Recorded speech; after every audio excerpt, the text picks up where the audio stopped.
Welcome everyone to day 4 of our Business Growth Action Plan Challenge.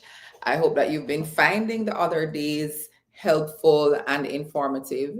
I am Michelle O'Connor, and if you are new to my channel, I'm a business growth strategist and I help entrepreneurs develop growth plans that sees them achieving their profits without stress and burnout.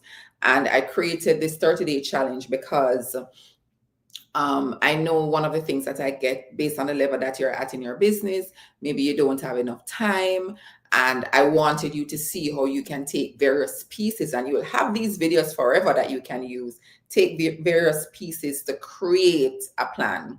And we've been talking this week about reviewing of past performance, and we're continuing that conversation today. Now, this one, I want you to remove all distractions, get something to write with if you're typing on your computer, but you're going to want to see the screen as well, because today we're talking about SWOT. I want you to know as much as possible the tools that you are able to use when you are assessing your current environment. And that's what we're doing this week. We started out by looking at ensuring that we kind of cement back our vision. We then looked at our past performance. How do we interpret the performance for this year? And the year that we're doing this is in 2025. And then now we're looking at other tools that you can assess your current performance. One of the things that I know to be true based on my experience is that we often want to go and find something new to do. Let's create this new initiative. Let's sell this new product. Let's fix something that somebody said you need to fix in your business. But when you assess your current performance, there is a lot of information that you can achieve from doing that can help you to build as you go forward. So sometimes the new ideas aren't needed. So today we're going to be talking about SWOT. And just to say, I am going not from how do you create a SWOT. I'm talking about after you have that information, how do you use the information that you've gathered in your SWOT to make business growth decisions?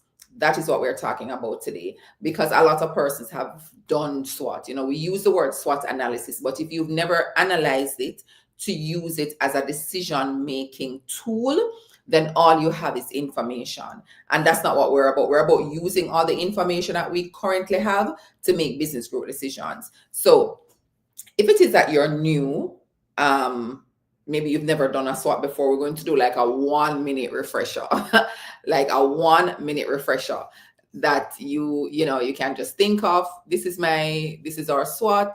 This is what it does. Just 1 minute, because we want to get into the other areas. So as I shared with you, we're going to be talking about how to use the SWOT to impact your growth. Let me know where you're joining from. I mean, put it in the chat and let me know if you have any questions. And as we go through as well, I'll pause every now and then just to ask questions. So we're using the SWOT to impact our growth. How do we use the SWOT to make growth decisions? Now, another thing I want you to remember, as I shared this just now, our goal is not really to explain the SWOT. I'm coming from the premise that you've already done it. And if you haven't, I'm fine doing a video on it or including it in our 30-day session. We can work together to build a SWOT and give you some of the questions that you need to be including. But today what we're doing is showing you how you can use that SWOT to make decisions that support your 2026 growth plan. Now, one of the things that I have noticed is that when we complete a SWOT, I want you to remember that the information that you gather is information that's helping you to improve the things that you're already good at. So let's take, for example, your strengths.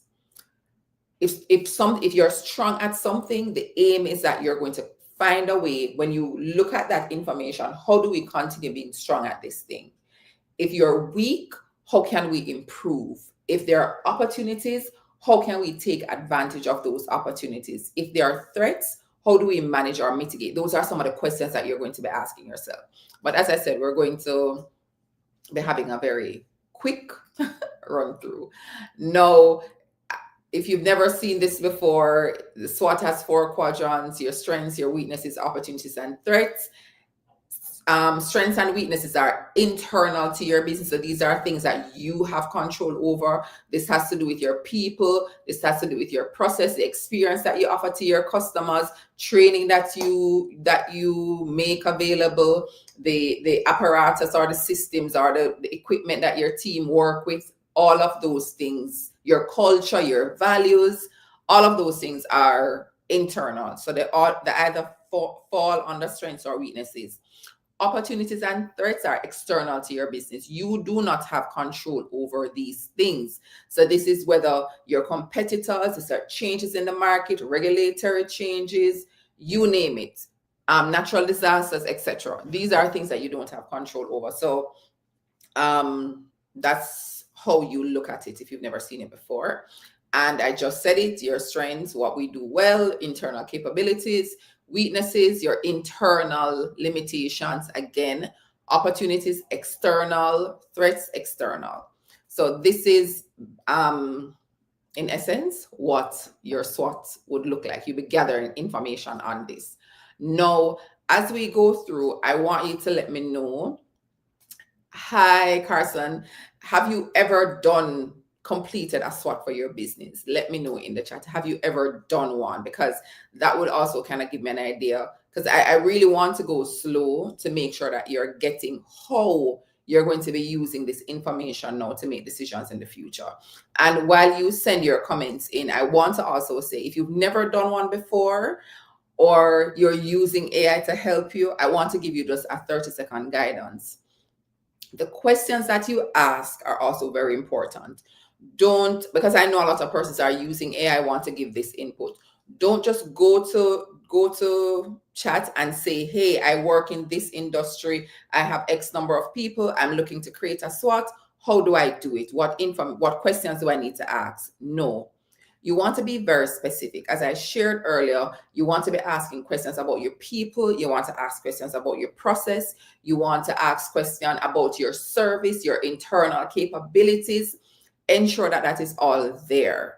Along with that, in my experience, this is not just a one-day activity. We have had to have 2-3 days retreat just analyzing the SWOT. We use the word SWOT analysis, but it's not an analysis if you haven't sat down and asked yourself the questions: how does this information impact our business, our service delivery, and our growth projections? So it's if you've just collected the data, it's sitting there, it's good that you have it, but now we're going to be talking about how do we use this to move forward. And if you're just joining, I share with you that if we're going through and you're like, you know what, Michelle, we've done the SWOT before and we have never done anything with the information, I want to invite you to book a call with us and let's talk about how we can help you. Because I tell you, I say this almost every day on our live, you don't need to go far. A lot of the information that you need is right in your business. So let us jump into today. I will continue looking in the chat to see if we have any questions. And again, if you've done this before, never done it before, let me know.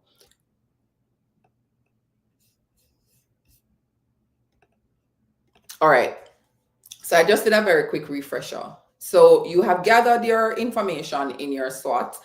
And one of the things that came up for you is your strong customer experience. Clients consistently give you 5-star reviews. We celebrate it. We're very excited about it. But the question that you want to ask yourself is, how do you stay strong? When businesses don't look or analyze this information, what can tend to happen is you lose the things that you're strong at and you don't know why, right? And we don't want that to happen for us. So you're going to be asking yourself these questions. What are we doing that makes this a strength? It's not a surprise, because sometimes it's not a trick question, because sometimes you may not even realize that there's something that you are strong at. So you want to ask yourself that question.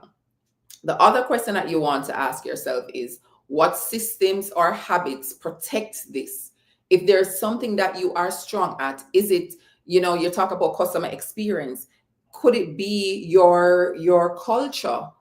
that's causing you to be strong, and how do you protect it? How do you now ensure that this is continuous? What needs to stay consistent?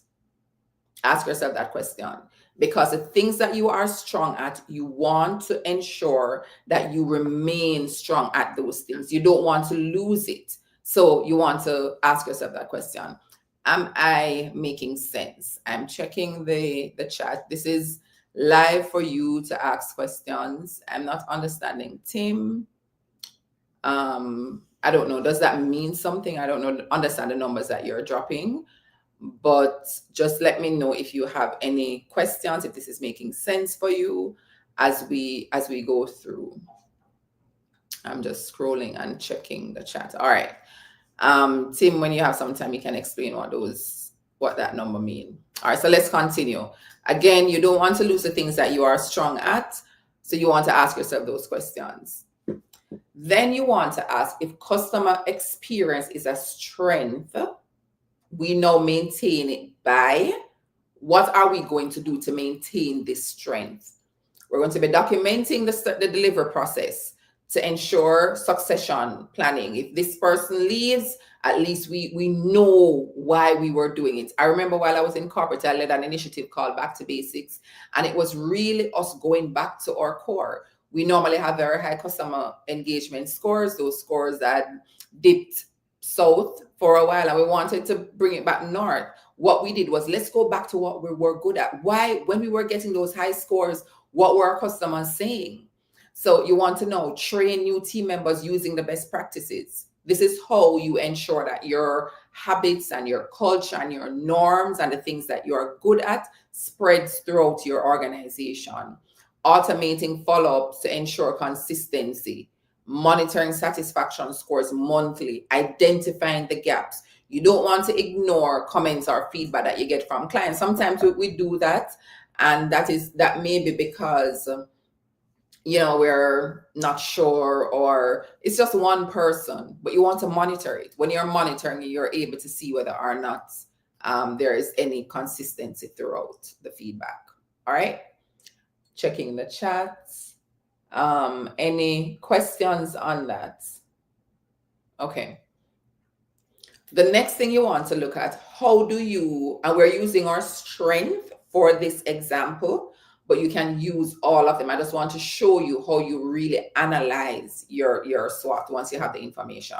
How can our strength improve our weaknesses? So here's an example of a weakness. We have slow onboarding process. It takes over 14 days.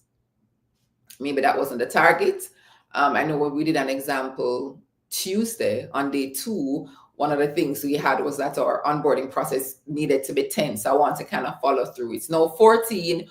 What can we do? We're thinking about the things that we're good at. Which strength can help fix this weakness?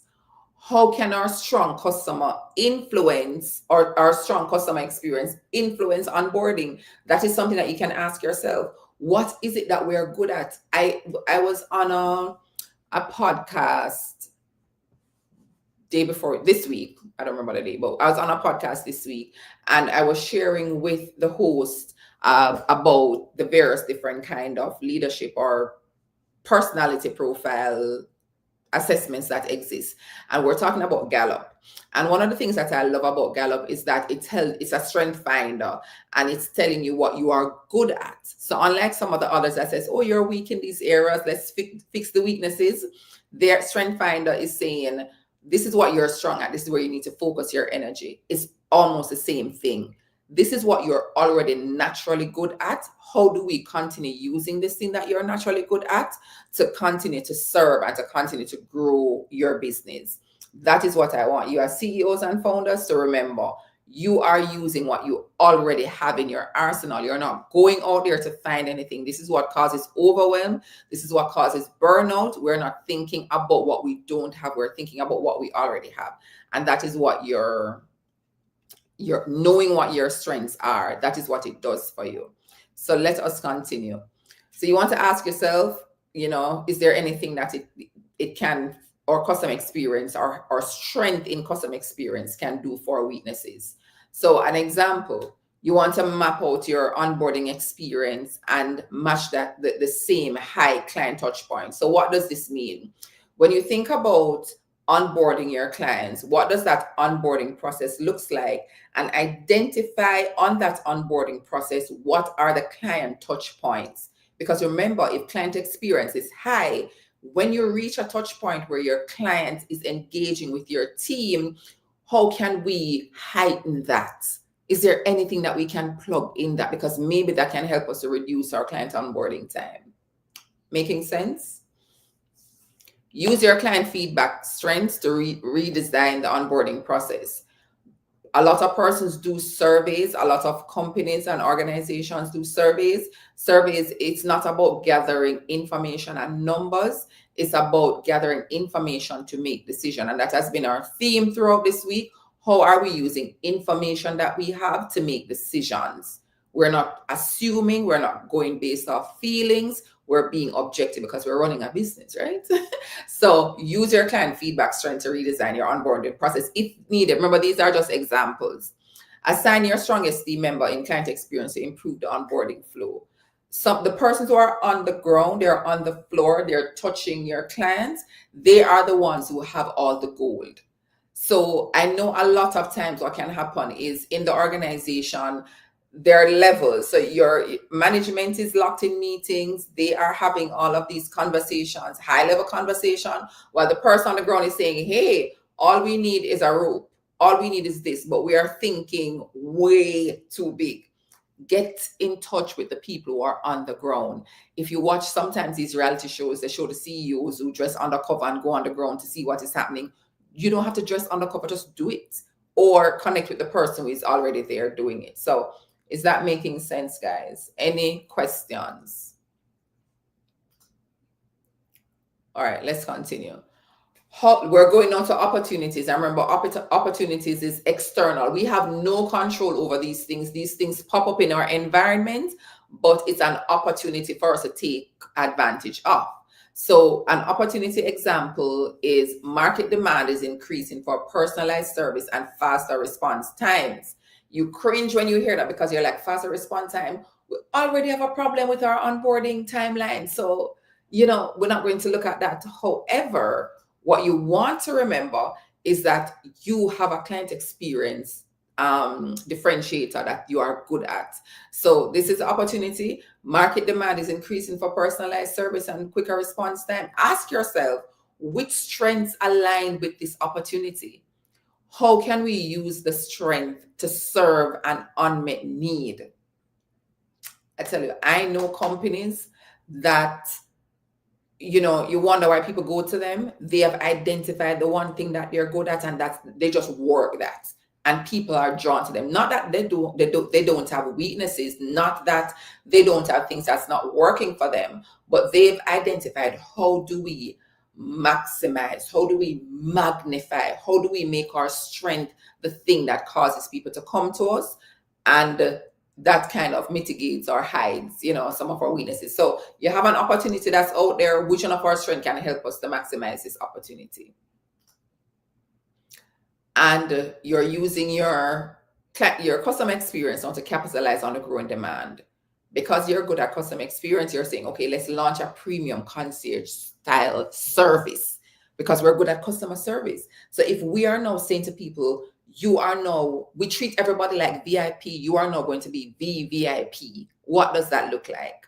Market your high touch client care as a differentiator. This is now going in your messaging.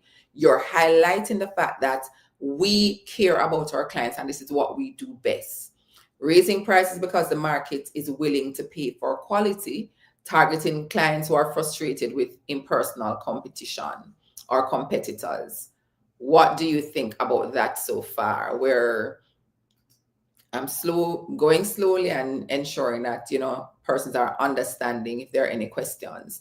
So one of the questions that persons often ask is, how do I know what questions to ask? You can copy these questions. You don't have to create your own. You can copy these questions if you want, but you want to be questioning. You want to ask, what can we do better? What can we do with this information? And you will have way more information than I have right here. I'm just using one example. When you administer your SWOT, you have a series of questions.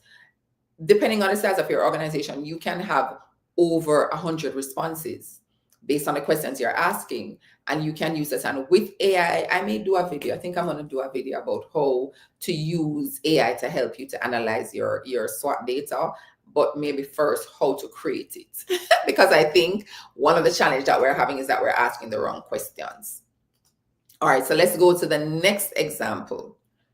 We've looked at how you're using your strength to take advantage of opportunities.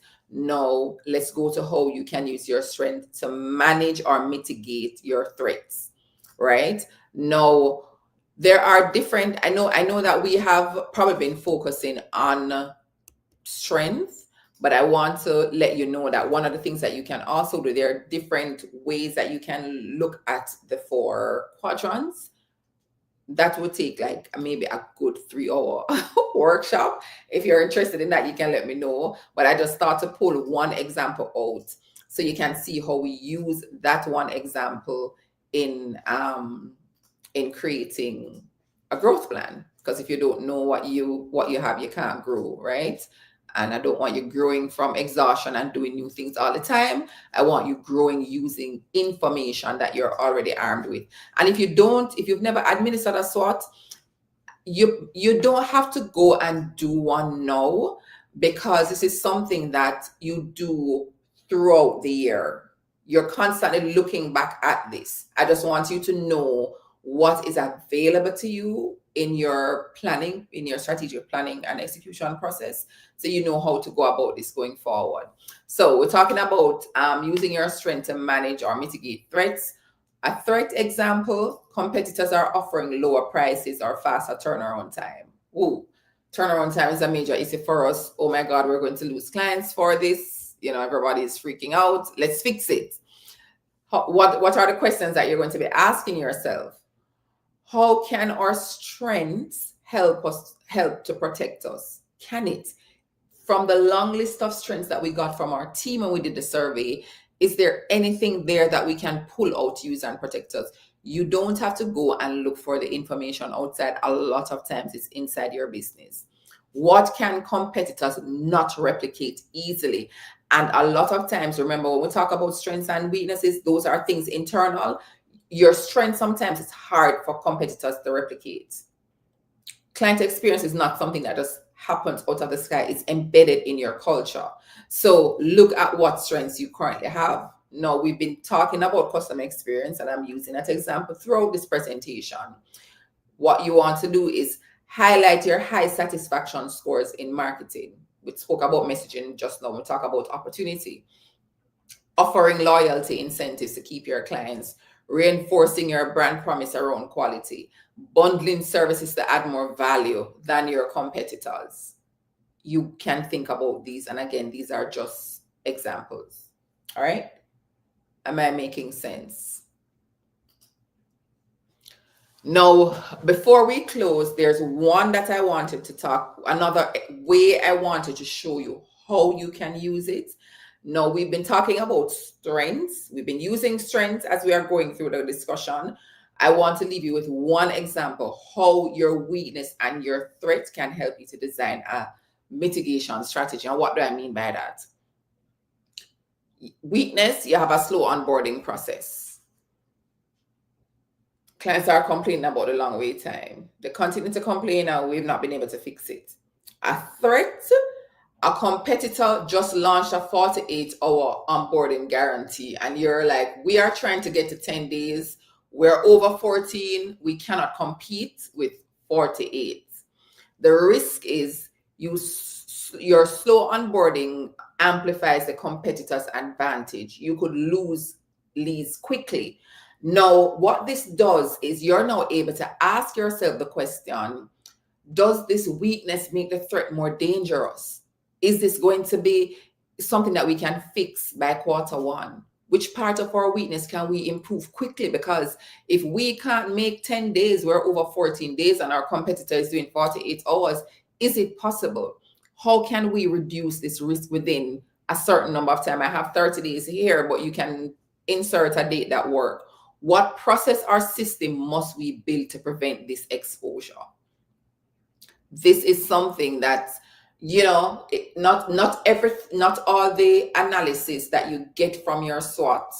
Let me stop sharing as I say this. Not all the analysis that you get from your SWOT is going to be information that you're going to be able to implement and do something with right away. Some of the information is for future development. Some of the information is building a system or analyzing your environment. There's so much that you can get from it. So that is how I want you to think about it. You're developing a plan. You may not be able, but let's be real.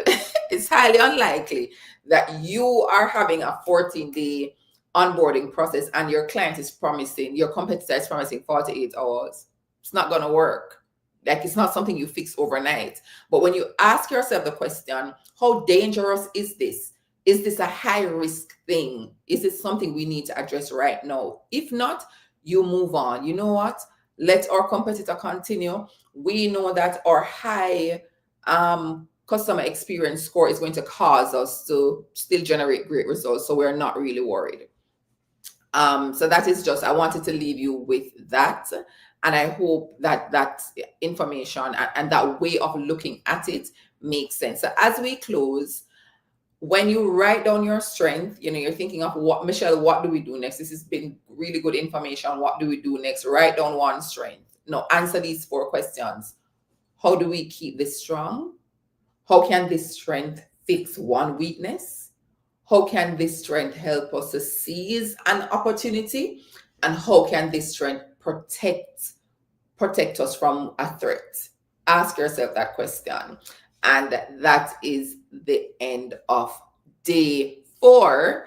I hope you found this information useful. I wanted to go as slow as possible. We tried to go 15 to 20 minutes. We've gone 30 minutes, but I wanted to make this information very useful for you as you go forward. If you've not done your SWOT, you may not want to go into all of this. If it is that you've done it before, you can analyze your information with your team this way.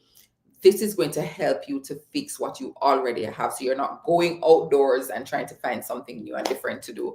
So thank you so much, guys, for joining.